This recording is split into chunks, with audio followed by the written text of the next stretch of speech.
I'm Teisha Bader with Shalom TV's news update for Tuesday, July the 23rd, 2013. A United States federal appeals court today upheld the State Department's decision to not allow Americans born in Jerusalem to list Israel as their country of birth on their passports. A unanimous three-judge panel of the U.S. Court of Appeals for the District of Columbia Circuit ruled today that the president and not lawmakers had sole authority to say who controls the holy city, claimed by both Israel and the Palestinians. Judge Karen Henderson wrote for the panel that in the U.S. government, the president, quote, exclusively holds the power to determine whether to recognize a foreign sovereign. Since Israel's founding in 1948, U.S. presidents have declined to state a position on the status of Jerusalem, leaving it as an issue to be resolved in possible future peace talks. Back in 2002, Congress had passed the so-called passport law that mandated the listing of Israel should Americans born in Jerusalem request it. However, the State Department has declined to enforce the law, saying it violated the separation of executive and legislative powers laid out in the U.S. Constitution. The legal case that the appeals court ruled on today was brought on behalf of 11-year-old Menachem Zivotofsky, who was born in Jerusalem in 2002, shortly after the passport law was passed. His family's lawyer said they would appeal today's ruling to the Supreme Court. Poland's minister in charge of religious affairs has asked Jewish and Muslim representatives to petition the court on the matter of religious slaughter. Minister Michal Boni met with Jewish representatives in Warsaw yesterday following the recent ruling by Poland's parliament upholding a ban on ritual slaughter. Boni's office released a statement yesterday saying that the minister asked the representatives to petition the Constitutional Court with regard to the 1997 Act on the Relation of the State to the Jewish Communities in Poland, which says that ritual slaughter can be performed in accordance with the needs of the local Jewish community. That law, he said, seems to conflict with the 1997 law on the protection of animals. The statement from his office said the matter can only be settled by constitutional court, and that Boni asked Piotr Kadlik, president of the Union of Jewish Religious Communities in Poland, and Poland's chief rabbi Michael Shudrich, to petition the court on the issue.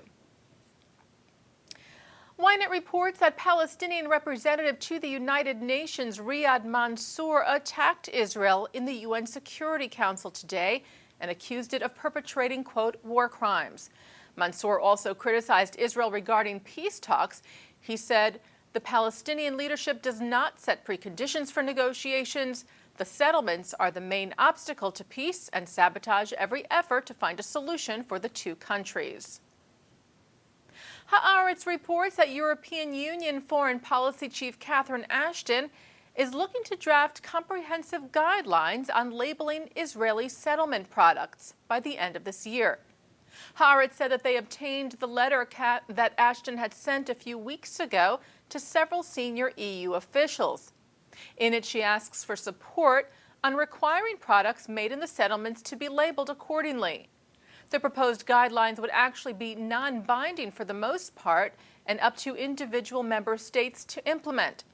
But Israel's foreign ministry is reportedly concerned that because the settlements are viewed so negatively in Europe, the publication of EU-wide guidelines could lead to mass labeling or even a generalized boycott of settlement products or of Israeli products altogether. British rock legend Eric Burdon has canceled a scheduled appearance in Israel after mounting pressure, including some threats.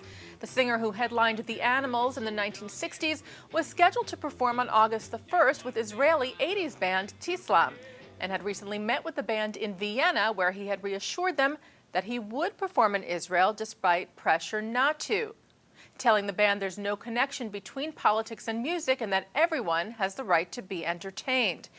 However, Burdon's manager announced today that his participation has now been canceled. They said, we've been receiving mounting pressure, including numerous threatening emails daily. The last thing I intend to do, his manager said, is put Eric in jeopardy. Teisha issued a statement saying that performing with Burdon, one of the founding fathers of rock and roll, was almost a dream come true. They said, "We're sorry that despite his personal assurance to us that he bowed to pressure and canceled his concert." Pressure on artists planning to perform in Israel is nothing new. Earlier this month, R&B star Alicia Keys performed in Israel despite similar pressure from the BDS, or Boycott, Divestment, and Sanctions movement, not to. And finally today, Israeli-born Oscar-winning actress Natalie Portman is set to direct, write, and star in an Israeli film with a grant from the Jerusalem Film Fund. Portman will take on a film adaptation of A Tale of Love and Darkness, the memoir of Israeli writer Amos Oz. Portman has spoken for years about wanting to direct and act in a film version of Oz's book, which focuses on his mother's mental illness and his father's attempts to help her during the 1940s in Jerusalem. Portman will be playing the role of the mother. Filming is tentatively set to begin in Israel in January of next year.